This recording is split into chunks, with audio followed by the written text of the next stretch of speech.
Hey, what's up, y'all? This is Church of Caboose, and welcome back to my channel. This video, I thought we'd go over some stuff I wish I knew. Going into Witch Queen, we're gonna probably talk the most about things that will maybe help you out. Just kind of some little tip, trick kinds of things for Witch Queen as you decide stuff like legendary campaign or should I reshape this weapon in crafting.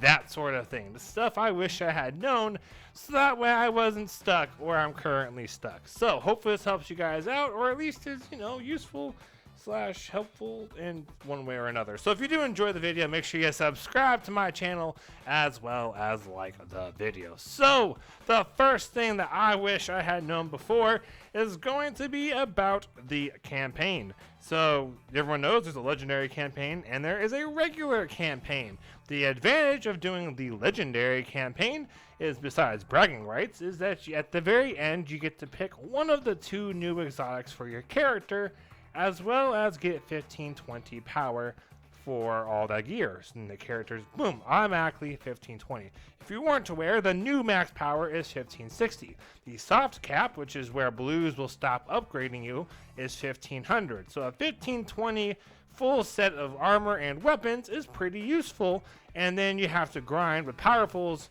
all the way up to 1550, and then only pinnacles will get you up to 1560. So the 1520 thing is pretty nice, but some people were running on multiple characters doing the legendary version because they thought, hey, this might be the best way to power up. And thankfully someone gave me some info and I tried it out. I was like, oh my gosh, I'm glad I didn't waste my time doing this, and so we're going to share it. So what I suggest you guys do for powering up is do one character through the legendary campaign, because then that character will get all that loot at the end, then go through to your powerfuls and your pinnacles, and then switch the weapons over to your second character. On your second character, do the regular version of the campaign. Why? Because you'll probably hit 1520, maybe even 1530 about halfway or sooner through the normal campaign. The legendary campaign gives you double drops. The regular campaign obviously is just 1 chest, so 2 chests on legendary, 1 chest on regular, but it's still enough to power you up really quick. And since you can get through the campaign even faster, well, it's just the better trade-off. If you weren't aware, Destiny has a lot of efficiency stuff to it.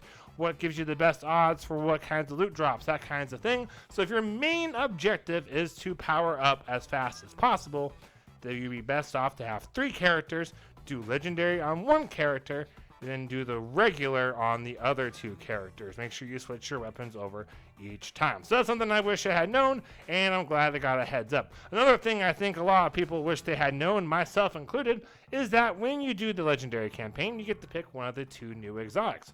For some reason, they are bugged. They've been dropping at 46 stat rolls, which, if you weren't aware, is the lowest stat roll an armor piece can be at. Really weird for it being the reward for a legendary campaign and a new exotic. So what I would suggest you do is not collect that exotic reward if you haven't and you've done legendary campaign, and instead wait for the legend lost sector or master lost sector that has that exotic armor type as a reward. So for example, on Sunday, February 27th, the lost sector was on the moon and it rewarded the exotic helmet. So I was like, oh my goodness, I ran through my Titan a bunch of times until I got the new exotic helmet, and it's a 64 stat roll, not the best spread of all the stats, but way better than 46 stat roll from the campaign. So if you're like, I really want that armor, maybe you want to have a good roll of it, or at least more than 46 stats, and just wait to do it on the Legend Lost Sector. Now, just so you guys know, these Lost Sectors are a specific Lost Sector that kind of rotates around on a few different planets. I'm not really sure. I usually have to look through every destination trying to find it. And what it's going to be, this little blue shield thing, and you're able to select the legend or the master difficulty. To get an exotic to drop, you have to do it by yourself. And look at the reward for doing it by yourself, because it will say helmet exotic or chest. And so if you want a helmet, then you make sure you run it on the character that day that it is on the helmet. Legend power is 1550. I did not look to see what the master version is. My guess it'd probably be something like 1570, but I don't actually know, so let me know down below. I did not look to see what the master version would be because doing the regular legend version was enough for me. So that's what I did. So that's what I suggest for those new exotics. Also, when we're looking at the raid, a lot of people have expressed some perhaps confusion because the raid was announced as being 1530 power. That means the end of the raid is going to be 1530. If you're doing day 1, that means 1510 will be the cap. We know this because the cap is usually for the day 1 contest mode, pitch you about 20 below what the encounter is.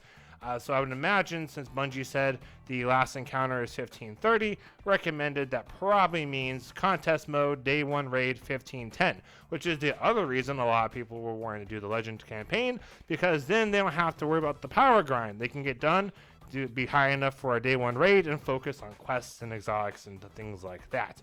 So if you weren't aware, for the raid, 1530. So if you're above 1530, it might help a little bit, but the closer you are to 1530 for post day 1 raid, I like to call the day afterwards casual day 1.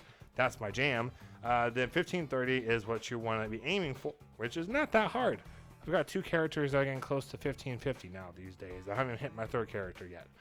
So that's something just for stuff I wish I had known, and I think people were a little bit confused about as far as the raid. Now, my biggest beef that I wish I had known is how crafting works. I get the Osteo, right? I'm probably saying it wrong. That exotic SMG. I'm like, yeah, let's level this baby up to 10, get the masterwork. So I put in the work, get it up to like 10, go to the relic, and oh no, I don't have enough Ascendant alloys. Because I reshaped my Enigma, the glaive, in order to accomplish the stinking quest thing that they had for like using the relic, and so I have to wait and farm out an Ascendant alloy. So if you are wanting to have a catalyst for the Osteo, or whatever, however you say it, the new exotic SMG, then make sure you're not reshaping anything. Because my understanding is if you reshape a weapon and you do it with an enhanced trait, it will use an Ascendant alloy. I just didn't notice. The campaign gives you 2 Ascendant alloys. You can buy one from Raul.